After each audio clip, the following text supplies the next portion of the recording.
There are folks who do consider that most mules are downright dumb, but this bloke named Dinny Tarbox had a different rule of thumb.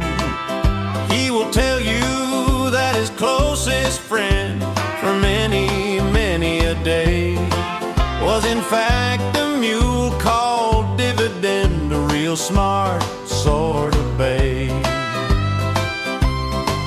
Ben had bred that mule himself like, and he thought him rather grand, and it earned the name he gave him, as I know this fact firsthand. I was looking for a pack mule for a trip I planned to make, and I saw the ad, good mule for sale, my very first mistake.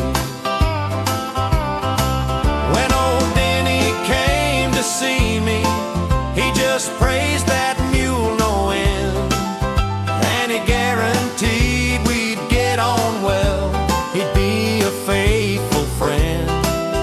Well, I took the old boy at his word, that's error number 2.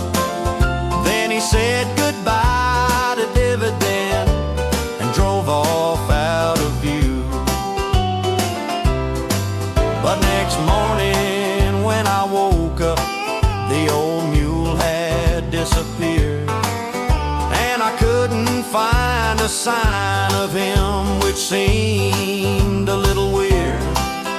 When I rang to tell old Dinny, he was saddened by the tale, and he said he'd keep a lookout, but it proved of no avail.